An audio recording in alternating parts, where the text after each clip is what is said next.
HP ProBook-এর 11G2 একেবারে সর্বনিম্ন প্রাইসের মধ্যে আপনি HP-র কোন ল্যাপটপ চান মাত্র 14500 টাকা।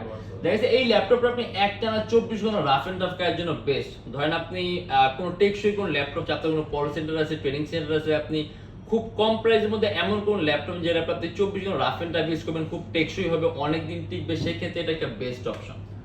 মাত্র 14500 টাকা 8GB RAM পাবেন DDR4 ভার্সনে, 2133 মেগাহার্টজ এর bus speed and 128GB SSD। Customisable ল্যাপটপে RAM 8GB আছে, RAM প্লাস করতে পারবেন, 128GB SSD আছে, আপনি SSDও প্লাস করতে পারবেন। अराउंड 3 থেকে 3.5 ঘন্টার মতো ব্যাটারি ব্যাকআপ পাবেন, আর ল্যাপটপে কিন্তু তুলনামূলকভাবে ওজনটাও কম। আপনি খুব সহজে ক্যারি করতে পারবেন এন্ড সব ধরনের পোর্ট পাবেন, VGA port, HDMI port, USB port, LAN port, এক কথা আপনার যে সকল ধরনের পোর্টগুলো লাগবে আপনি সব ধরনের পোর্টগুলো পাবেন। আপনাদের কোডিং এর কাজগুলা, আউটসোর্সিং এর কাজগুলা, প্রোগ্রামিং এর কাজগুলা, ফ্রিল্যান্সিং এর কাজগুলা, ডিজাইনিং এর কাজগুলা